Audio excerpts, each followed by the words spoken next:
అందరికీ నమస్కారం. ఈ వీడియోకి స్వాగతం. ఈ వీడియోలో మనం మన మైక్రో సర్వీసెస్కి కావాల్సిన ఫోల్డర్స్ అన్నీ కూడాను క్రియేట్ చేసుకుందాం. ఇక్కడ మనం చూసినట్లయితే ఆల్రెడీ మనం బిల్లింగ్ ట్రాకర్ అనేది మన ప్రాజెక్ట్ ఇక్కడ ఉంది. ఓకేనా. సో ఇప్పుడు చూడండి, ఇక్కడ మీకు step5.md ఫైల్ అనేది ఒకటి ఇస్తాను. సో ఇది యూస్ చేస్తే ఇందులో కమాండ్స్ ఉన్నాయి. మనం డైరెక్ట్గా మన ఫోల్డర్స్ని క్రియేట్ చేసుకోవచ్చు. మాన్యువల్గా కూడా మీరు క్రియేట్ చేయొచ్చు, తప్పేం లేదు. కాకపోతే క్విక్గా అవ్వడం కోసం ఈ కమాండ్స్ యూస్ చేయండి. ఓకేనా.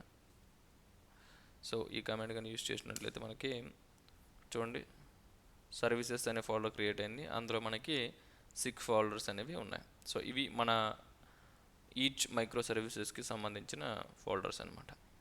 సో ఈ ఫోల్డర్స్లో మనం ప్రతి దాంట్లో కూడా index.txt ఫైల్ అనేది మనం క్రియేట్ చేయాలి.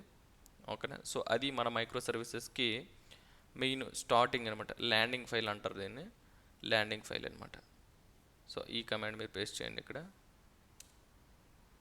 సో అన్నిట్లో మనకి index.txt ఫైల్ అనేది క్రియేట్ అయిపోతుంది.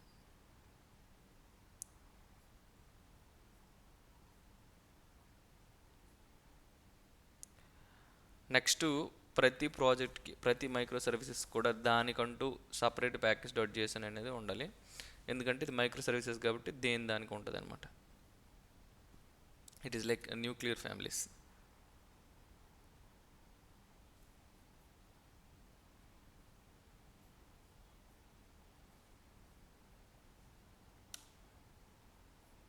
సో ఇదే విధంగా మనం అన్ని ఫోల్డర్స్లో కూడా ప్యాకెట్.jsonni క్రియేట్ చేస్తాం. చూడండి, సింపుల్ కమాండ్ ప్యాకెట్.json ఉంది, index.js src ఫోల్డర్. ఓకేనా. సో నెక్స్ట్ వచ్చి మనం ఏం చేయాలని అంటే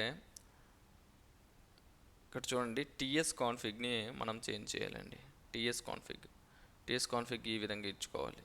ఎందుకు టీఎస్ కాన్ఫిగ్ మనం ఇవ్వాలి అంటే ఇక్కడ చూడండి ఎందుకు ఇవ్వాలని నేను రాశాను.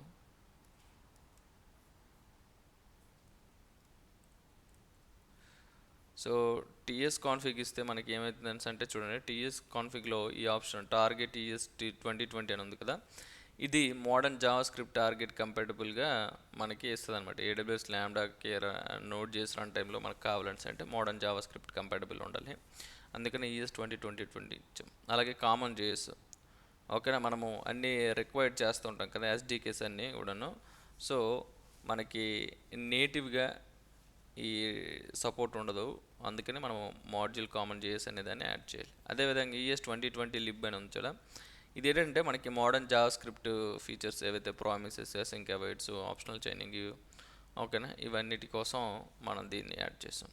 అలాగే ఇక్కడ చూడండి strict is equal to true అని ఇచ్చాం కదా, ఇది ఏం చేస్తుందంటే మన టైప్ స్క్రిప్ట్ని చెక్ చేస్తుంది అనమాట. స్ట్రిక్ట్గా మన టైప్స్ అన్ని కరెక్ట్గా ఉన్నాయో లేదో చెక్ చేస్తుంది. అలాగే నో ఇంప్లిసిటీ ఎనీ.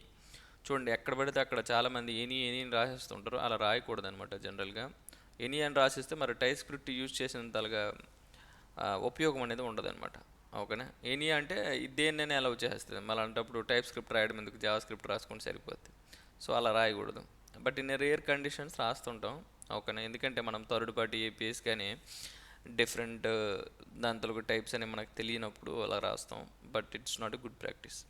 అలాగే నల్ చెక్స్ అనమాట. Null checks, strict null checks అనేది ఉండాలన్నమాట. నల్ అన్డిఫైన్డ్ ఉన్నాయి కదా, వాటిని ఖచ్చితంగా చెక్ చేయాలి. దాన్ని హ్యాండిల్ కూడా ప్రాపర్గా చేయాలి.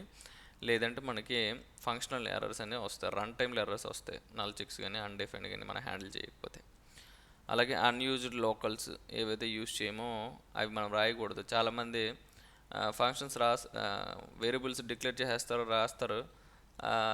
ఒకవేళ ఉపయోగం లేదు అనుకుంటే దాన్ని డిలీట్ చేయడం మర్చిపోతారు, వదిలేస్తారు. అలా ఉండకూడదు. ఈ ఉపయోగం ఉన్నవే పెట్టాలి, లేనివి అసలు ఉండకూడదు.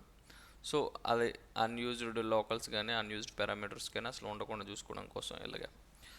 అలాగే నెక్స్ట్ బిల్డ్కి వచ్చేటప్పటికి మనకి అవుట్పుట్ డైరెక్టరీ డిస్ట్ అనమాట. సో మనం బిల్డ్ చేసిన తర్వాత డిస్ట్ అనే ఫోల్డర్లోకి వెళ్ళాలి అనేసి మనం కంపైల్ చేసిన తర్వాత పెట్టుకుంటాం.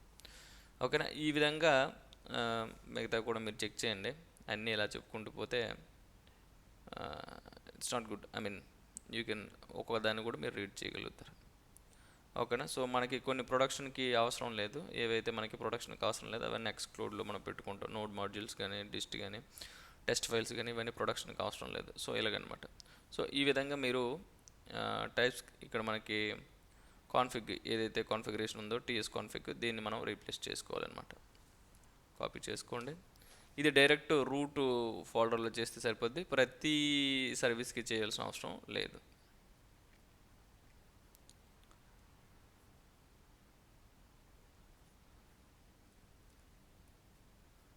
Okay, TS config. సో ఇది సర్వీసెస్ క్రియేట్ చేసాం, టీఎస్ కాన్ఫిగ్ చేసాం.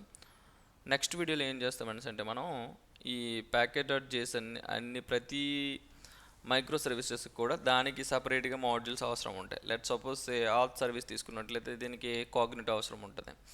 అలాగే మనం వేరే సర్వీస్ ఏదైనా తీసుకున్నట్లయితే దానికి డైనమోడిబి అవసరం ఉంటుంది. అలాగే ఒక్కొక్క సర్వీస్కి అవసరాలు అనేవి డిఫరెంట్గా ఉంటాయి. దీనికి తగ్గట్టుగా దానికి మాడ్యూల్స్ అనేది పెట్టుకొని వాటిని ఇన్స్టాల్ చేసుకుంటే మనకి ఒక పద్ధతిగా ఉంటుంది అనమాట. సో అది మనం నెక్స్ట్ వీడియోలో చూద్దాం. Thank you for listening.